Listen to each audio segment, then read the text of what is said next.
Bonjour à tous, j'espère que vous allez bien. On se retrouve donc pour une nouvelle fiche stratégique et vous avez demandé tout à l'heure de faire donc la fiche stratégique sur Star Sapphire. Donc la voici.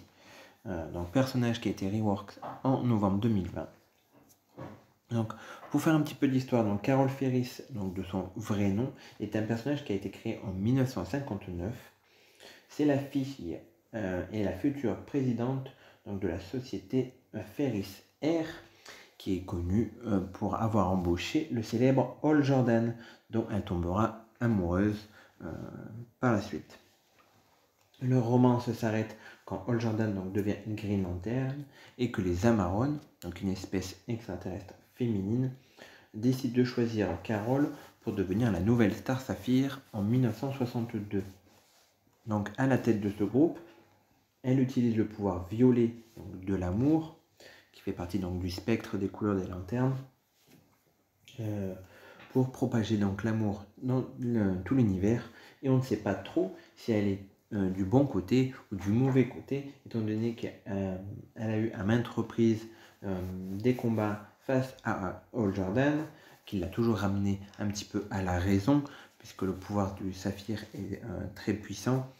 On la voit dans la Justice League, comme dans la société secrète des super vilains. Donc on ne sait pas trop sur quel pied elle danse. Surtout elle est sur le camp de l'amour, donc ça lui fait faire des bonnes actions comme des mauvaises actions. Donc au cinéma, elle a été adaptée une seule fois, ce personnage, donc, dans le tristement en plus Green Lantern avec Ryan Reynolds. C'était, je ne sais plus le nom de l'actrice, une blonde, qu'on voit aussi dans Gossip Girl, enfin je me rappelle plus, Blake Lively je crois, qui jouait le rôle de Carol Ferris. Sinon le nom de Ferris Air ou même de Carol Ferris a été souvent utilisé dans le cinéma, donc juste à titre de nom. On l'a entendu dans une conversation de super-héros, dans une conversation de personnes, et dans les séries, donc surtout notamment dans l'Arrowverse, Ferris Air, étant donné que dans la série Flash, il s'entraîne au départ là-dessus.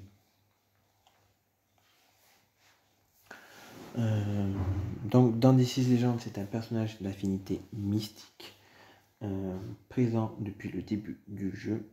Il a eu le droit à un rework donc en 2018 et un deuxième en novembre 2020.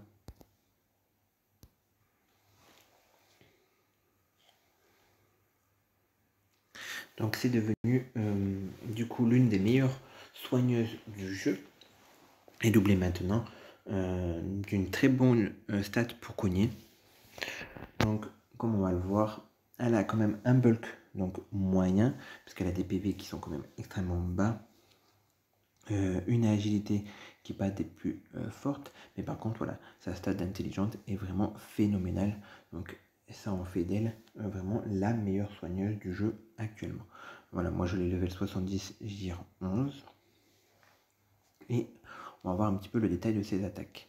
Donc son attaque de base qui est Esprit de Zamarone, donc Zamarone qui était la chef des Amarones avec un E et un S au début, et puis les Amarones ont choisi donc Star Sapphire, donc Carol Ferris, pour devenir cette nouvelle chef.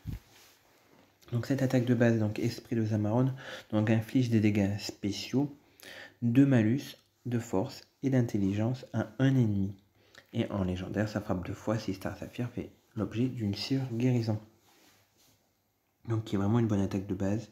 Je l'utilise moi assez souvent, principalement, puisque voilà, ça attaque 2 fois, ça met des malus, donc ça réduit l'attaque et la défense, surtout au niveau de l'intelligence. Donc c'est vraiment une bonne attaque de base.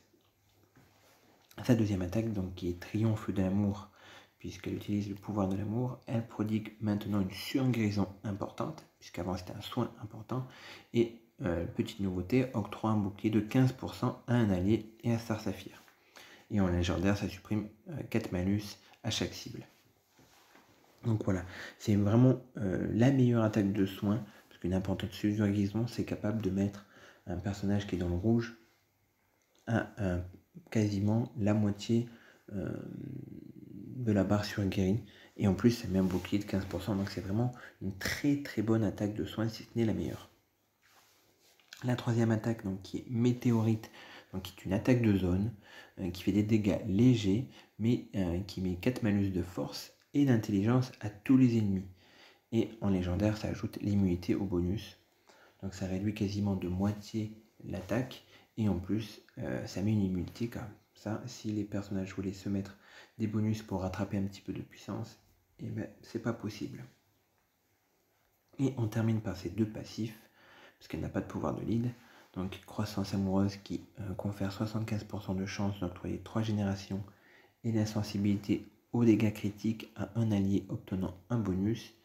Et en légendaire, ça confère quasiment la même chose à Star Saphir. Donc c'est pas mal.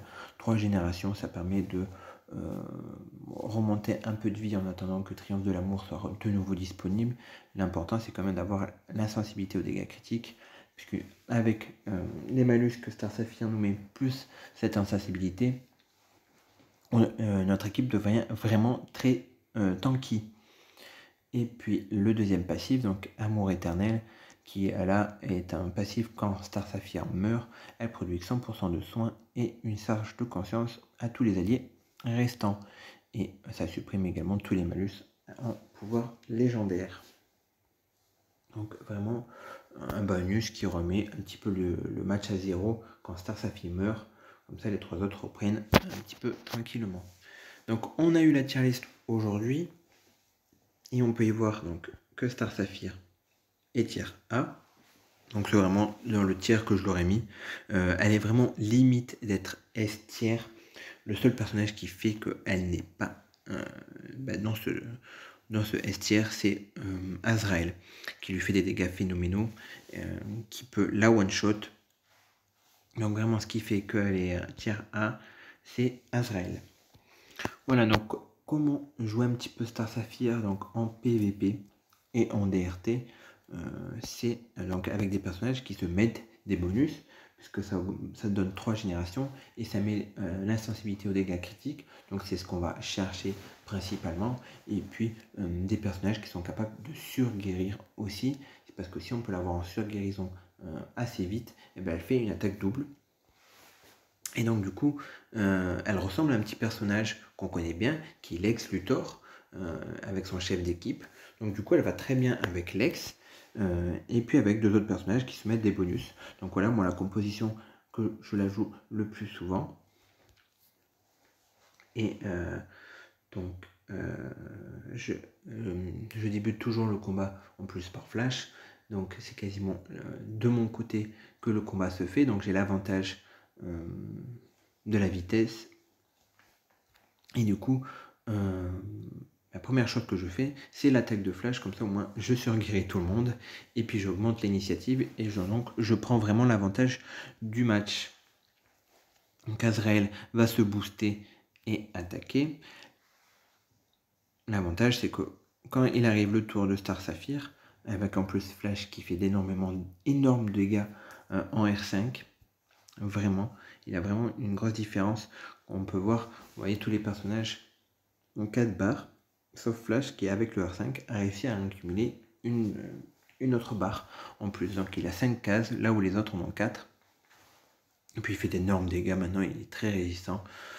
Et il m'a one-shot Azrael sur son passif. Bon, du coup Star Saphir, quand son match arrive, il y a deux solutions. Soit, comme ici, le vert, le personnage est accessible, il n'y a pas de provocation.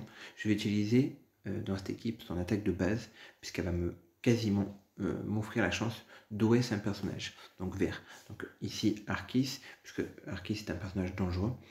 Quand un personnage vert n'est pas disponible parce qu'il y a un provoque ou parce qu'il n'est pas trop dangereux, s'il n'y a pas d'Arceus sur le terrain, je vais faire son attaque de zone, comme ça je mets des malus à tout le monde, la sensibilité de bonus, et on n'en parle plus. Là, la priorité c'est Arceus, donc je vais le one-shot direct. Voilà, double attaque qui one-shot, puisqu'elle est en surguérison. Et le reste se fait facilement, parce qu'Azrael vient de shooter Black Adam, puis il reste que Lex Luthor à tuer, qui va être assez vite fait. Et voilà. Bon, le tour ennemi a duré un tour, puisque Black Adam a fait son attaque, et puis il s'est fait auto-contrer, donc il a été très très vite lui. Donc là, c'est mon équipe de base, que je joue quasiment dans 90% de mon tableau. Voilà, elle peut se jouer avec d'autres personnages, donc on peut la jouer dans une équipe entièrement en intelligence, donc soit avec le martien, soit avec Lex. On va essayer, tiens, avec le martien pour prendre un petit peu l'avantage sur Green Arrow et sur Arquis. Donc pour la jouer entièrement en intelligence. Comment on va tourner? Comment on va tourner ça? Hop, Deadman, Star Saphir. Et puis on va mettre... Non, peut-être... On va pas mettre Deadman. On va mettre Black Hand. Parce que Arquis et Black Hand peut faire de bons dégâts contre les lanternes aussi. Voilà, donc une team 100% en intelligence. On peut y rajouter aussi Harley Quinn en tant que provoque, puisque du coup elle met des malus et elle provoque, donc elle peut aider une équipe comme celle-ci à faire plus de dégâts.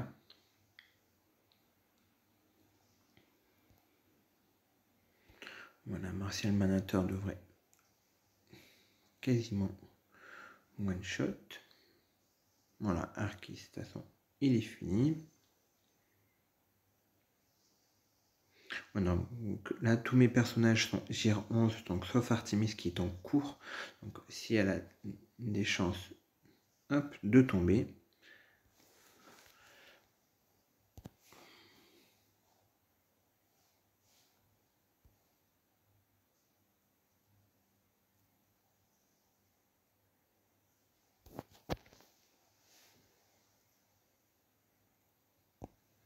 Elle fait...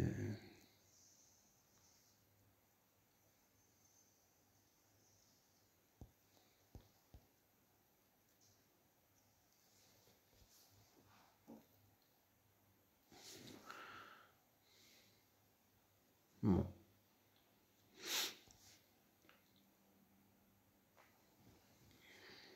Pas la meilleure des teams pour ce combat. Bon, c'était un exemple d'une team qui n'a pas...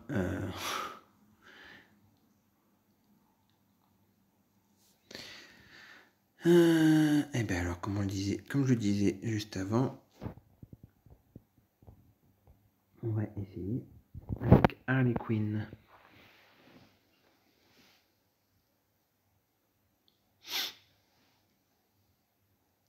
Puisque finalement, c'est Wonder Girl qui nous a mis à mal.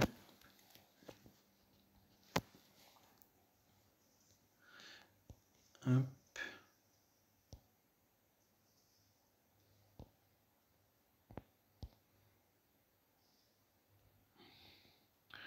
Pas tant de dégâts que ça finalement.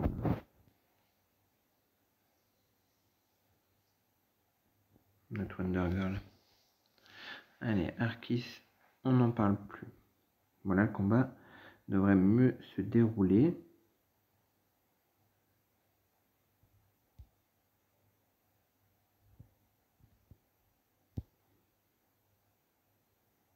Voilà.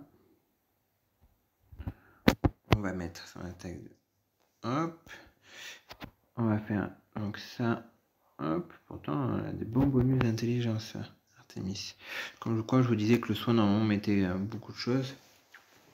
Ça n'a pas été l'effet attendu.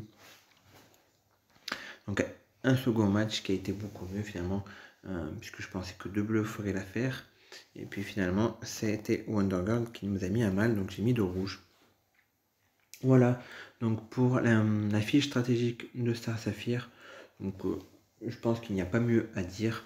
Voilà, c'est un personnage vraiment très puissant. Voilà, limite tier S. Elle fait de très bons dégâts maintenant avec son attaque double.